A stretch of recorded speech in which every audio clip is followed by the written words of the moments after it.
Salut à tous et bienvenue dans cette nouvelle journée dans mon assiette. Si vous avez vu les précédentes journées dans mon assiette sur ma chaîne, vous savez que la journée commence tôt pour moi vers 7h et que je commence toujours la journée avec un grand café.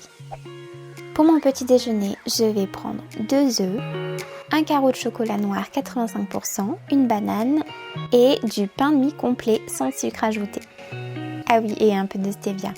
Je viens prendre 2 tranches que je vais mettre à toaster. Ensuite, je viens casser les 2 œufs. Je rajoute un peu de stevia et je mélange. En ce moment, j'adore me faire des omelettes un peu version sucrée avec la stevia. Je trouve que c'est hyper bon. Aujourd'hui, j'avais envie de me faire une version un peu œuf brouillé. Donc rien de plus simple, hein. Il suffit juste de mélanger pendant la cuisson. Avec ça, je vais me faire des toasts de pain de mie avec du chocolat. Donc là, je viens mettre un demi-carreau de chocolat par tranche. Et de poser le chocolat juste après avoir grillé le pain de mie, ça va faire que le chocolat va petit à petit fondre. Par-dessus, je rajoute la banane que j'ai coupée en petits morceaux. Et voilà, un bon petit déjeuner. Il est très simple, très rapide à faire et moi personnellement j'adore. Ça change un petit peu la version œuf un peu sucré et surtout ces petits toasts de pain de mie chocolat banane, ça se marie hyper bien ensemble. De quoi bien démarrer la journée. Ensuite, on passe à mon repas de midi. Pour ce midi, j'avais envie de manger des spaghettis un peu bolognaises. Mais pour changer un petit peu, j'ai fait des boulettes de dinde aux oignons et aux épices. Si jamais d'ailleurs la recette vous intéresse, je pourrais vous la détailler dans une prochaine vidéo. Pour ce plat de spaghettis un peu façon bolognaise, je prends des spaghettis. Et petite trouvaille, je viens prendre une sauce tomate spéciale spaghetti de la marque Jardin Bio qui a une composition plutôt pas mal. Et en plus de ça, je peux vous dire qu'elle est vraiment excellente. Moi, j'ai besoin pour mes besoins de 40 g de pâtes que je vais faire cuire comme des pâtes normales, pas besoin de vous montrer. En accompagnement, je prends un peu de salade avec des tomates cerises. En ce moment, vraiment, j'adore les tomates cerises. Une fois que mes pâtes sont cuites, je les égoutte et ensuite je viens rajouter un peu de sauce tomate. Là, je rajoute environ 2-3 cuillères à café et je réchauffe. Et voilà, je rajoute mes petites boulettes de viande fait maison et c'est prêt. Moi, je suis une grande fan de spaghettis et je peux vous dire que ce plat était juste délicieux. J'ai adoré cette version de boulettes de viande un peu épicée avec de la dinde à la place du bœuf. Et un peu de crudité, ça apporte un peu de fraîcheur, vraiment c'était un très très bon repas.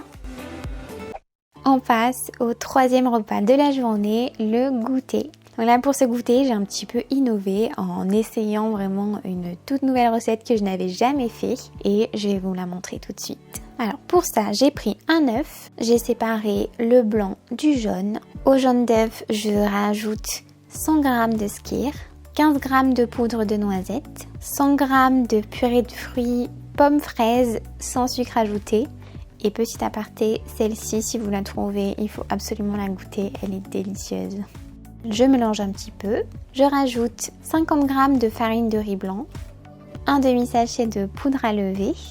Là, j'utilise la poudre à lever sans gluten. Et environ 10 g de stevia. Ensuite, je mélange bien. Et puis, je vais m'occuper de monter en neige mon blanc d'œuf. Ensuite, j'incorpore mon blanc d'œuf monté en neige dans le reste de ma préparation. Je mélange délicatement. Et je viens verser ma préparation dans des moules en silicone. Et j'enfourne pour environ 15 à 20 minutes à 180 degrés. Et voilà, c'est cuit maintenant, moment de vérité. Déjà, je peux vous dire que si vous n'avez pas de moule en silicone, il faut absolument mettre du papier cuisson, sinon ça va adhérer. Et voilà ce que ça donne.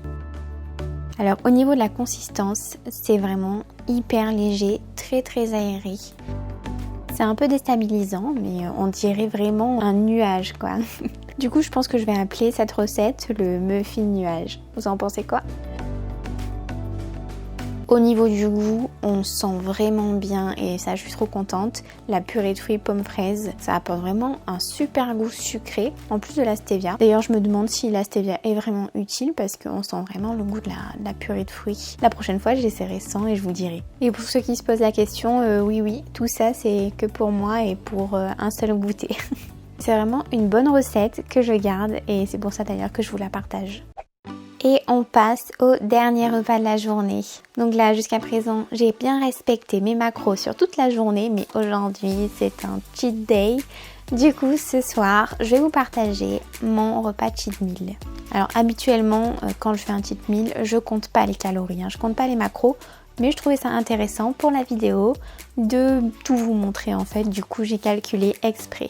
Donc au menu, je vais me faire un burger avec des frites, mais à ma façon. Donc pour ça, je viens prendre un poivron que je découpe en morceaux avec un oignon et je le fais revenir à la poêle avec un peu d'huile d'olive. Je viens cuire un steak haché que j'ai façonné moi-même avec 150 g de bœuf haché, 5% de matière grasse. À côté de ça, je viens préparer mes frites moi-même, des frites maison.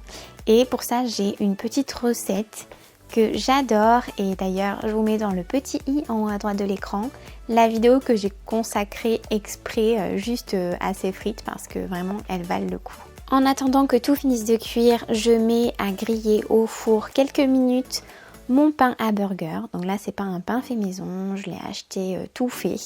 Une fois que mon steak est pratiquement cuit, attention, je vais rajouter quelque chose de magique. Je vais rajouter une tranche de chèvre que j'ai pris chez le fromager. Ça n'a rien à voir avec le chèvre que vous pouvez trouver dans les rayons frais des supermarchés. Vraiment, celui-là, il est juste fou. Je retire du four mon pain qui a légèrement gratiné et je vais assembler mon burger. Donc pour ça, je viens mettre un peu de salade. Ma viande avec le fromage qui a bien fondu sur le dessus, même si ça se voit pas trop à l'écran.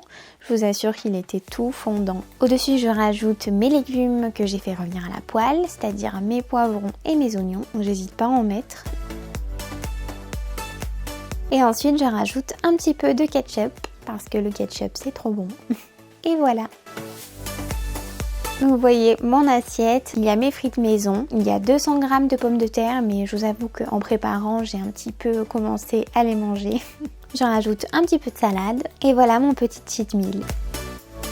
J'avais vraiment une envie de manger des frites et un burger et je suis vraiment très contente de l'avoir fait moi-même parce que j'ai pu mettre exactement les saveurs que j'avais envie de manger, que j'aime. Et surtout en termes de qualité et de goût, ça n'a rien à voir avec les fast-food. Je vous encourage vraiment à faire vos cheat meals vous-même. Donc voilà pour ma journée. Au total, j'ai mangé 2200 calories, sachant qu'habituellement je suis à 1600. Comme ça, vous avez un petit aperçu de ce que je mange sur une journée un peu cheat meal. J'espère en tout cas que cette vidéo vous a plu. Si c'est le cas, n'hésitez pas à la liker, n'hésitez pas à vous abonner tout en activant la petite cloche pour ne rien rater des prochaines vidéos que je vous prépare. Je vous laisse me retrouver sur Instagram pour suivre mes posts quotidiens au sujet de l'alimentation et de la musculation. Et je vous dis à la prochaine pour une autre vidéo. Salut!